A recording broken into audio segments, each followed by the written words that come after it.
are going to milk a Nigerian Dwarf this morning because I hear a lot of people say, how do you milk those tiny little teats? And honestly, they're easier to milk than cow teats for a couple reasons that you are going to learn today.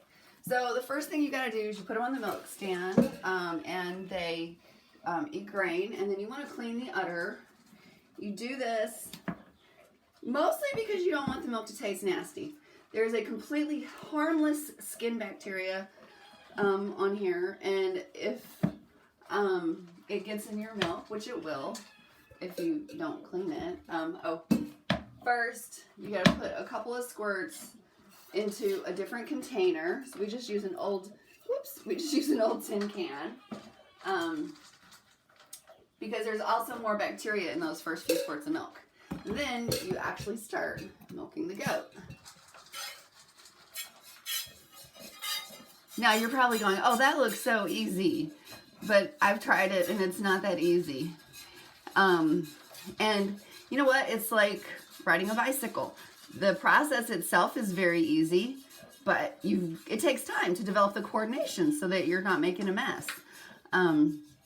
So the way that it works, and you see what I'm doing here is not what 99% of people are going to do the first time they sit down with a Nigerian. They're going to try to milk them like they try to milk a cow, and if you do that, you're going to be all upset, because I did the same thing. When I was new, got my first Nigerian, the only thing I had ever milked before was a cow, and I'm like trying to grab the teat like this, and I'm like, how do you do this? Because like you can't milk them like this. See? But it feels extremely awkward if you're used to wrapping all 4 fingers around the teat. So this is one of the techniques I use. I press the teat against my fingers with my thumb and roll my thumb down the teat. My fingers are not doing anything. It's just my thumb that's doing everything. And so that's how I do it a lot. I basically, and this is why I love milking Nigerians more than bigger goats or goats with bigger teats, because I will milk like this until my thumbs get tired. And then when my thumbs get tired, I switch to the cow technique, which is like this. And then your upper finger there, so I'm still actually pinching off with my thumb, pressing my thumb. My thumb is pressing the teat against my hand. So the pointer finger and the middle finger are the ones that are actually getting the milk out. Now the pointer finger is doing most of the work here, so when the pointer finger gets tired, then I switch so that my middle finger is leading. That noise you just heard was my husband giving her more grain because she ran out of grain. So, Mike, you're going to have to get behind me to see how I do this, I think. So when my pointer finger gets tired, then, no, on the back, so you can see that where my finger is. So when my pointer finger gets tired, I just rest my pointer finger on the udder, and then I am milking with the middle finger. I'm trying to do it slower so that you can kind of see what I'm doing here. You can't see the teats. You can't see the teats? Just your fingers. Okay. All right. So anyway, you get the idea. But there is absolutely, I mean, you look at this, okay? Does it look like it is hard to milk this goat? No, it's just a matter of learning how to do it. So it's very easy to milk the Nigerians. And what I discovered actually after, and my daughters too, after a couple of years, we would very much prefer to have a goat with little teats and nice orifices rather than a goat with long teats and little orifices that look like they're coming out of a 18 gauge needle or 20 gauge needle. Like those teats that have a tiny little stream are a huge pain, so much worse than small teats. Those teats with tiny little orifices, which is the hole the milk comes out of, that takes you forever to milk. And we know because we thought, in the beginning we're like, oh, we want long teats, we want long teats. We got to go with long teats. And she had these tiny little orifices. Took us forever to milk her. She was one of our least favorite. So I'm going to finish milking her, and then we will head in the house in a few minutes, and I'll show you what to do with the milk after you're done. We are inside the house now, obviously. We've got our milk from Sophie that we're going to drain into a quart jar. The jar is sitting on a scale so that we'll know how much milk we gave, because we like to keep track of how much milk our individual goats give us.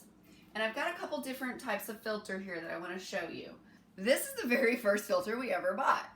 And you can tell it's seen better days. It's 17 years old.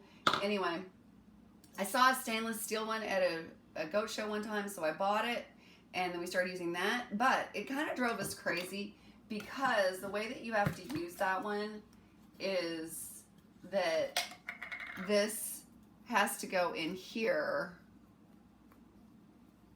and then you screw it on the bottom. And you look at that, see, like it popped out.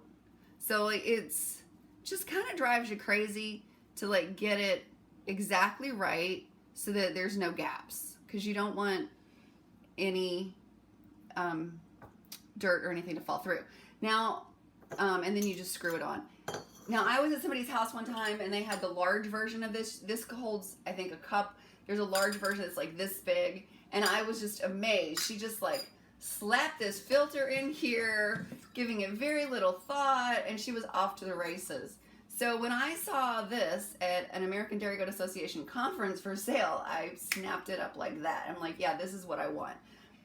That's something I can do when I'm in a hurry. So you put it on there. Now you turn the scale on, because you want the scale to 0 with the jar and the filter on it. Okay, so the scale says 0. We've got the jar and everything. So the weight of the jar is not going to count in the milk. Now, people wonder, why do we weigh milk? Why can't we just, you know, put it in our mason jar that's got the markings on the side and where it says 2.5 cups? We're good. Well, we like to be more precise than that. And another thing you can see here, there's a lot of foam on milk. So that's the downside. If you milk fast, like I do, then you're gonna get a lot of foam. So see all that foam just sitting in the funnel? That, you know, that's gonna make a difference. Like, we want to give our does credit for every little drop that they got. And if you've got foam in a measuring cup, you're not really gonna know exactly what you got. So this is 26.31 ounces that we got from Sophie this morning. So that's pretty good. What we do next is we've got these great little lids that we put on there, and then we use a dry erase marker to put the date on here. And not only do I put the date, and you don't need to put the month because it's not going to last a month, okay? We put the date on here. So today's the 18th, and it's in the morning, so I'm going to put an A. So when I see milk in the refrigerator that says 18A, I know that that's from the morning milking of the 18th. So I hope this has been helpful for you. If you've got any questions, ask in the comment section below and I will respond. Thanks. Happy milking.